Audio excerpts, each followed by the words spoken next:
The Get On Living Safely campaign is sponsoring this podcast to remind you to keep your spending in the community. Supporting local businesses keeps food on the table for our friends and neighbors. Follow them on social media and learn more at getonlivingsafely.com. Luke Achterberg is an internationally and nationally recognized sculptor based out of Onalaska, Wisconsin.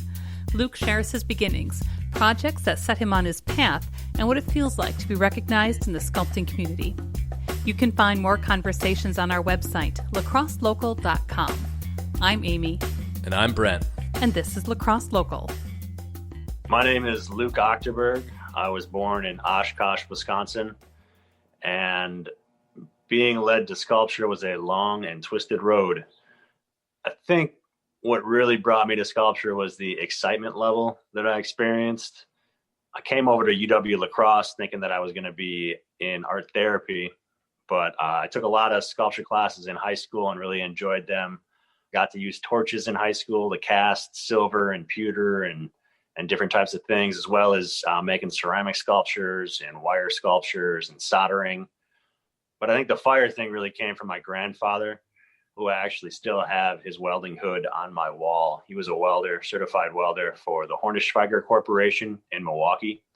And I used to see him in the yard cutting up farm implement stuff to take them to the scrapyard or to fix them and sell them.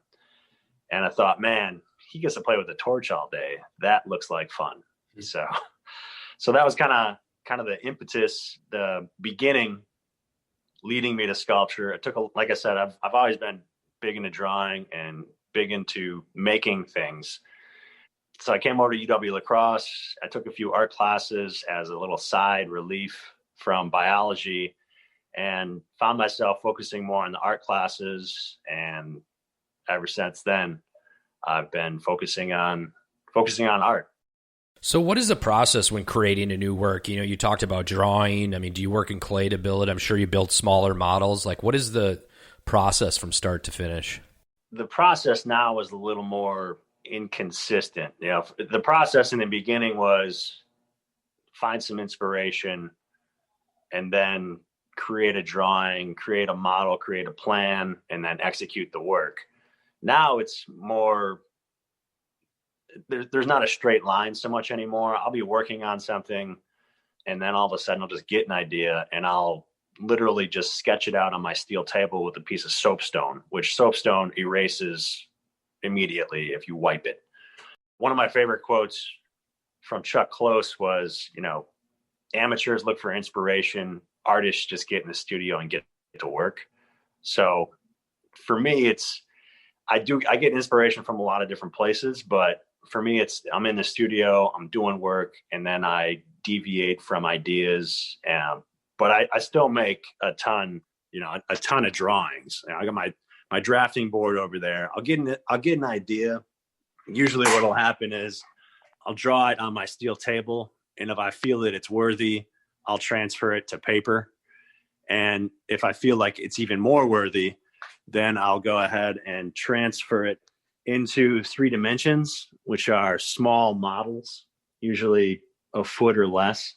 And then I'll take that model and run some numbers to figure out, you know, how much metal I would need in order to make it full size or wall size or the size of a pedestal tabletop size piece.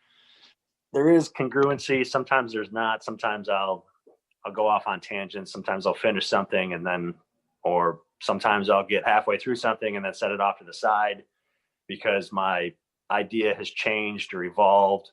But I think, you know, the whole drawing, model, finished sculpture is a baseline for me to work. But sometimes it doesn't always happen that way. Sometimes I'll have to change it up. Or something won't work, or I got a different idea to make it, in my mind, better. And those are kind of like deviations or evolutions on the original idea. Just looking at some of your work, you do reference like automotive customization, graffiti, comics, skateboarding, street art as some of your influences. And I could see that in some of your work. Where does that come from? It's growing up being an adrenaline junkie, wanting to have fun, wanting to, it's a constant source of finding excitement. I think about being a kid, like 8 years old, 7 years old, 6 years old. And one of my uncles was kind of more, he was a car painter and a bike painter. And I always found that really interesting and fun. And then another uncle was kind of more of the kind of rat roddy, I don't want to say hillbilly, but he took a 62 Ford and put big tires on it and painted it jet black, and it had crushed red velvet interior and had big tires on it. So you're going down the road, you hear that hum of that tire. And I always thought it was so cool to go to car shows and just walk around with him and look at what everybody was doing and their own creative, influences. And I found that really exciting. And I found skateboarding and snowboarding really exciting.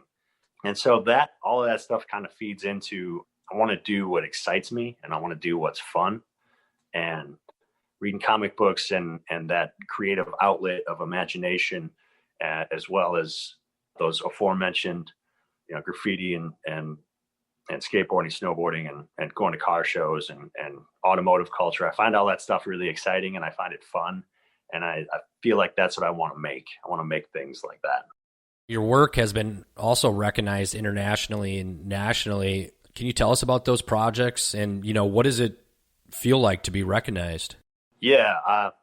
The International Sculpture Center was kind of where I got my boost. They've been around for like 60 years or something like that. They're based out of New York, and they gave me the Outstanding Student Achievement in Contemporary Sculpture Award in 2009, which was my last year at graduate school at the University of Kentucky. So they gave me that award, and then I was able to take a large sculpture, to the Grounds for Sculpture up in New York. It's actually across the river, so it's in New Jersey. And then from there, they took that sculpture to Utah and then down to San Antonio to the Blue Star Contemporary Art Center. And so that was kind of like the first real big recognition that I got. And it was really gratifying because it takes a lot of work, a lot of blood, sweat, and cuss words, as I call it, to make sculpture sometimes. The sculpture that's behind me, the red and yellow one that's about 7 feet tall, that one took somewhere in the neighborhood of 160 to 200 hours, something like that, from start to finish. So to invest that much of yourself into work and then to have it recognized fulfills the vision, fulfills the dream of what I'm creating. And so then from there, Art St. Urban in Lucerne, Switzerland, who saw that work and then gave me a residency, or a fully funded residency, for me to go over there and create work. And then it's been snowballing from there as far as art centers and museums and stuff, as far as taking things places and having shows. I've talked to a lot of musicians and artists over the past, since I believe March, when COVID started. And a lot of them have used this opportunity to be creative. A lot of them have found this time to actually be a time for them to build and write new songs or create new work. What has this been for you? How has this process been for you? Has it really changed you much, or has it been a time for exploration? It's been, definitely an inward examination. A lot of shows have shut down, but I've used it to, I guess, get ahead of the game, so to speak. So I've used it as a period to make work, in the idea that down the road it's going to pay off.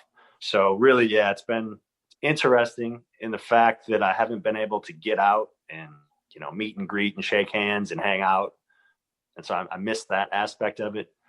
But at the same time, I guess I'm blessed enough or lucky enough that I have my studio to work in, and I have a backlog of material to work with as well, so that I'm not kind of left high and dry at this point.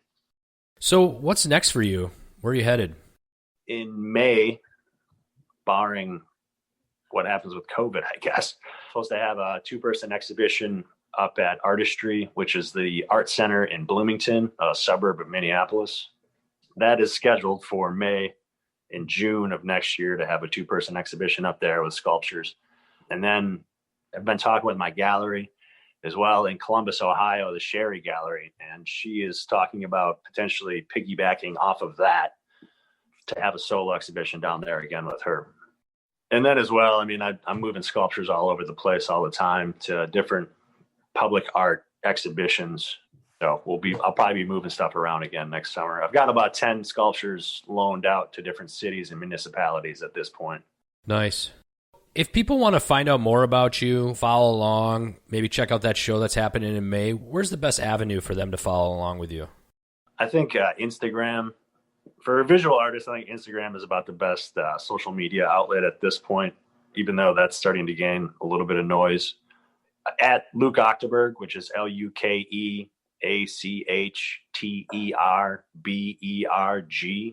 That's my Instagram handle. Facebook is kind of linked to that.